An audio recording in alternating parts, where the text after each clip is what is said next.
Hi boys and girls, Mrs. Hales here with the second part of our Ganesha lesson. Last week we learned to draw a seated Ganesha on a cushion or a fancy chair.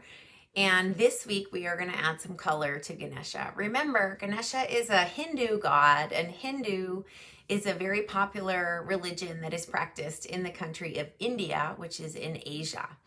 But Hinduism is also practiced all over the world. It's just more popular in India. As you probably noticed last week, Ganesha is represented in all different kinds of ways. There are lots of sculptures of him and drawings and paintings of him that have been around for hundreds of years. And today he's represented on the internet and a lot of different places, in books. We are going to finish our painting or color in our drawing today of Ganesha. The supplies that you're going to need are watercolor pans, a paintbrush, and a water cup. And you're going to need either oil pastels or crayons. If you don't have watercolors, that's okay. You can use markers, or you can use crayons or oil pastels to color in Ganesha. I'm going to show you how to add texture to your body of Ganesha to make it look a little bit more like he has elephant skin. But if you don't want your Ganesha to look realistic at all, you can color him red or pink or yellow or whatever color you want the elephant to be.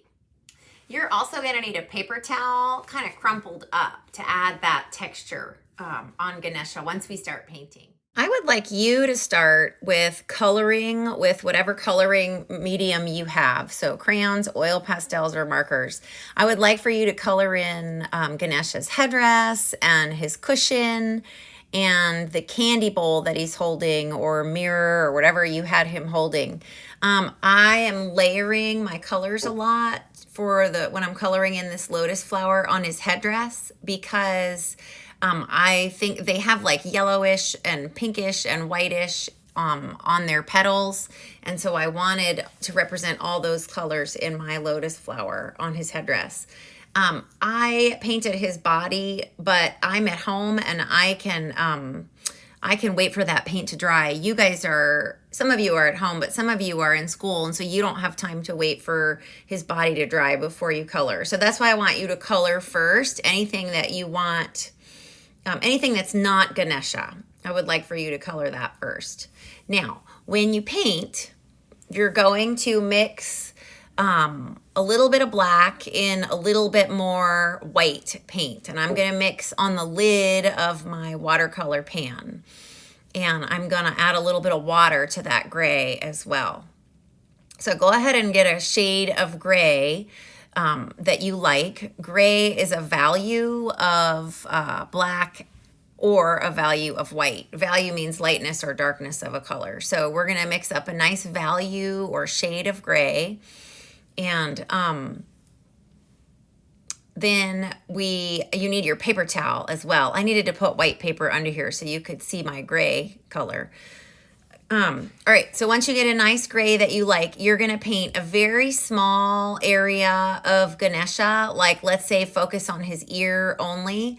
And then really quickly before that dries, you're going to take your crumpled paper towel and you're going to blot certain sections away of that paint. And that's going to make it darker in some areas and lighter in some areas. And that's what we want. We want Ganesha to have some kind of texture. Now, if you're doing a green Ganesha or a red Ganesha, you could do this same technique so that your paint isn't flat, so that it's got a little bit more going on, a little bit of texture. The other thing you can do is apply your paint thicker in some areas than in others. So just leave a little bit more gray in certain areas to pool or dry, and that'll also make your certain areas darker and certain areas lighter. If you run out of gray paint, one thing you can do is try to add a little bit of water to that paint, and that'll kind of stretch your paint a little bit farther and make it go a little farther. Sometimes you have to mix up some more paint.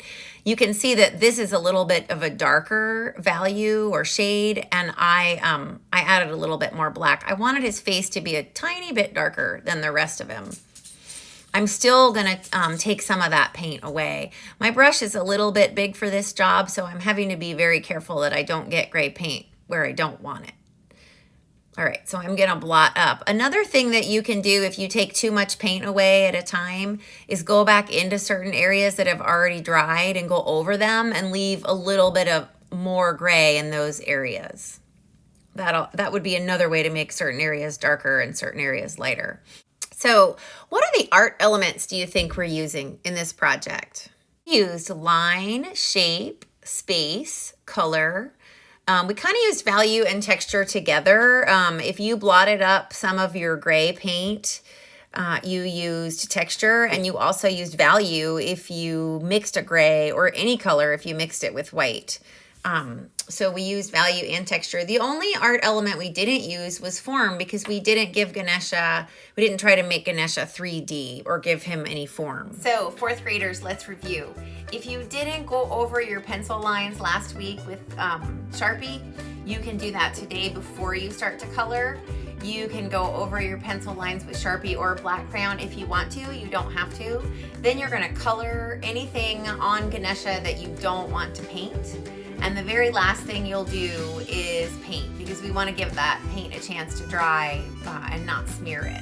So you're going to outline, and then you're going to color with marker, oil pastels, or crayons. And then if you want to paint Ganesha, you're going to do that last. All right, boys and girls, I will see you next time.